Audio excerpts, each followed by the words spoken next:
Perkenalkan, nama saya Fadila Livia Zahra dengan NIM 13124060. Di sini saya akan menjelaskan tentang kasus mahasiswa UI yang dibunuh yang bernama Muhammad Zaidan. Yang pertama-tama saya akan menjelaskan dulu tentang fakta peristiwanya. Jadi, korban bernama Muhammad Naufal Zidan, umur 19 tahun, mahasiswa sastra Rusia UI.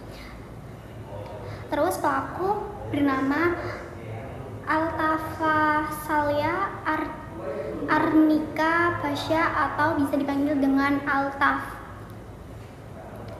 Dia adalah kakak tingkat Muhammad Naufal Zidan di Universitas Indonesia.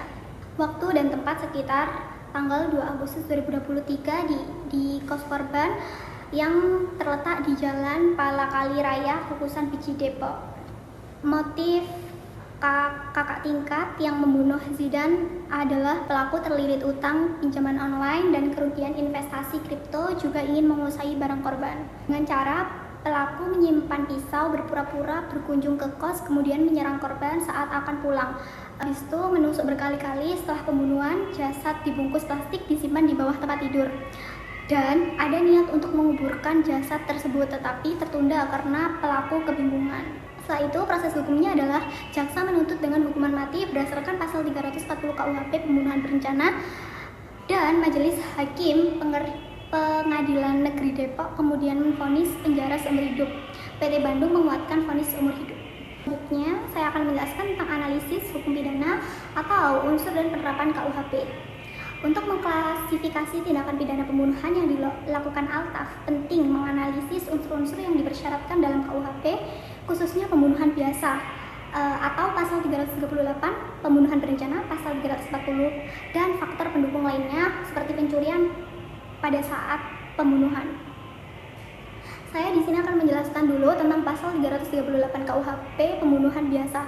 Pasal 338 menyatakan siapapun yang dengan sengaja merampas nyawa orang lain diancam karena pembunuhan. Unsur utama ada kehendak, tindakan yang mengakibatkan mati. Jika tanpa perencanaan, maka hal tersebut sudah cukup untuk pasal 338. Tetapi dalam kasus yang saya angkat, banyak fakta yang menunjukkan lebih dari sekedar pembunuhan spontan. Terus yang keenam, preseden dan konsistensi putusan.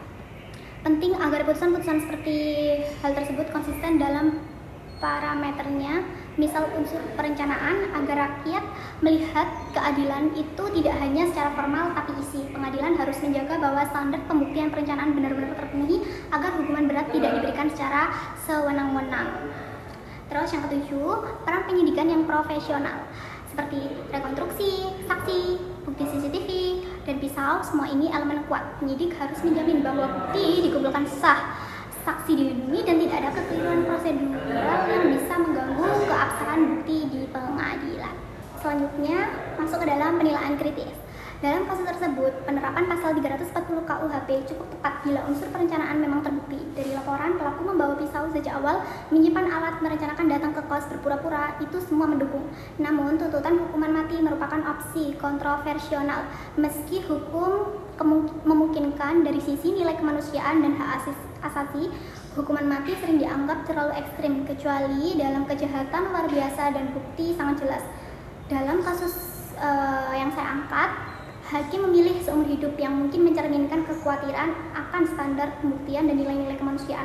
Motif ekonomi tidak menghapus kesalahan pidana, tapi bisa menjadi faktor meringankan jika dilihat bahwa pelaku mungkin terdesak, tapi pelaku tetap sadar dan mempersiapkan tindakannya. Seperti faktor meringankan terbatas. Jadi kesimpulannya, dari analisis kasus pembunuhan mahasiswa UI yang bernama Muhammad Naufal Zidan adalah bahwa tindakan pelaku Altafasalia Arnika Basya secara sah memenuhi unsur pembunuhan berencana sebagaimana diatur dalam pasal 300 KUHP. Perbuatannya dilakukan dengan niat perencanaan dan kesadaran penuh, bukan spontanitas. Namun meskipun jaksa menuntut hukuman mati, hakim menjatuhkan pidana seumur hidup karena pertimbangan nilai kemanusiaan, usia, dan aspek kejiwaan yang tidak sepenuhnya ekstrim. Dari sisi hukum pidana, keputusan ini menunjukkan bahwa sistem hukum kita masih berusaha menyeimbangkan antara efek jerah, keadilan, dan hak asasi manusia. Kalau secara kritis, kasus tersebut menggambarkan yang pertama bahwa krisis moral dan tekanan ekonomi seperti utang pinjol dapat menjadi faktor pendorong kejahatan berat. Yang kedua, bahwa pertanggungjawaban pidana harus tetap berpijak pada unsur kesengajaan dan niat, bukan semata motif. Yang ketiga, serta bahwa sistem hukum pidana Indonesia perlu lebih transparan dan konsisten, terutama dalam menjelaskan pertimbangan hakim terhadap hukuman mati. Dengan begitu, pembelajaran dari kasus tersebut bukan hanya soal siapa yang bersalah, tapi juga bagaimana hukum pidana bisa lebih manusiawi tanpa kehilangan ketegasannya terhadap pelaku yang terbukti merampas nyawa orang lain secara terencana. Demikian penjelasan dari saya. Demikian penjelasan yang demikian analisa kasus yang sudah saya cari. Demikian penjelasan dari saya ucapkan terima kasih.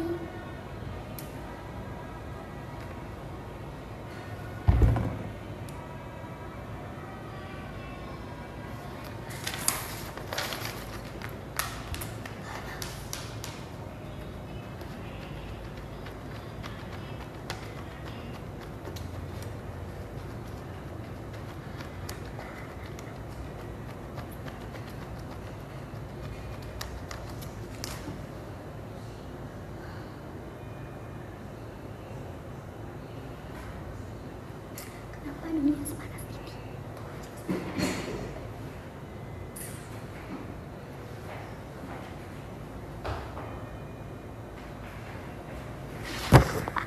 Terus yang kedua, peran pemeriksaan kejiwaan. Pemeriksaan kejiwaan penting untuk memastikan apakah terdakwa dalam keadaan mampu mempertanggungjawabkan pidana secara penuh, atau hasil pemeriksaan kejiwaan perlu dipublikasikan atau dijadikan bagian dari putusan untuk acuan massa agar munculnya seperti presiden yang jelas atau bukti yang jelas. Terus yang ketiga, motif ekonomi dan latar belakang sosial. Seperti yang dilakukan oleh pelaku, motifnya adalah motif utang pinjol dan investasi kripto menunjukkan problem sosial ekonomi modern yang bisa menjadi faktor pemicu tindak pidana. Atau sistem hukum perlu melibatkan aspek pencegahan seperti regulasi pinjol, edukasi masyarakat, pengawasan vintage agar utang online tak menjadi pemicu kejahatan berat. Terus yang keempat, penegak hukum terhadap kejahatan gabungan. Dalam kasus tersebut ada unsur pencurian setelah pembunuhan. Evaluasi perlu apakah hukuman tambahan untuk pencurian dijatuhkan dan seberapa berat supaya tidak ada kesan bahwa sebagaimana tindakan pidana diabaikan. Yang kelima, efek jera dan keadilan restoratif. Penjara seumur hidup versus hukuman mati. Meski hukuman berat ditetapkan, masyarakat sering mempertanyakan apakah hal tersebut cukup memberikan efek jera. Harus ada pemikiran apakah ada mekanisme rehabilitas pemulihan korban seperti keluarga korban dan pendidikan moral pelaku yang bisa ditambah. Terus yang selanjutnya adalah pasal 340 KUHP pembunuhan berencana. Untuk pasal 340 ini unsur tambahan perencanaan yaitu deliberasi persiapan tidak spontan. Jaksa menilai bahwa pembunuhan tersebut memenuhi unsur perencanaan. Hakim Pengadilan Negeri Depok menyatakan Altaf terbukti melakukan pembunuhan berencana sesuai pasal 340. Yang selanjutnya pencurian pasca pembunuhan. Nah, setelah korban tewas, pelaku mengambil sejumlah barang korban seperti dompet, laptop, atau handphone. Hal tersebut bisa jadi tindak pidana pencurian yang dimasukkan pada pasal 362 KUHP atau pencurian yang disertai pemberatan tergantung kondisi, dan hal tersebut muncul sebagai dakwaan tambahan seperti pencurian bersama dengan pembunuhan. Selanjutnya, tanggung jawab psikologis dan kondisi kejiwaan. Ada pemeriksaan kejiwaan terhadap pelaku atas pemberitaan kuasa hukum korban jika hasilnya menunjukkan gangguan kejiwaan yang signifikan bisa mempengaruhi pertanggungjawaban pidana. Misalnya, pengurangan atau pelepasan dari pidana jika tidak mampu memahami perbuatan atau tidak mampu mengendalikan diri. Namun, sejauh ini, dari sumber-sumber yang sudah saya cari, tidak ada indikasi bahwa pelaku dinyatakan gila dalam arti hukum.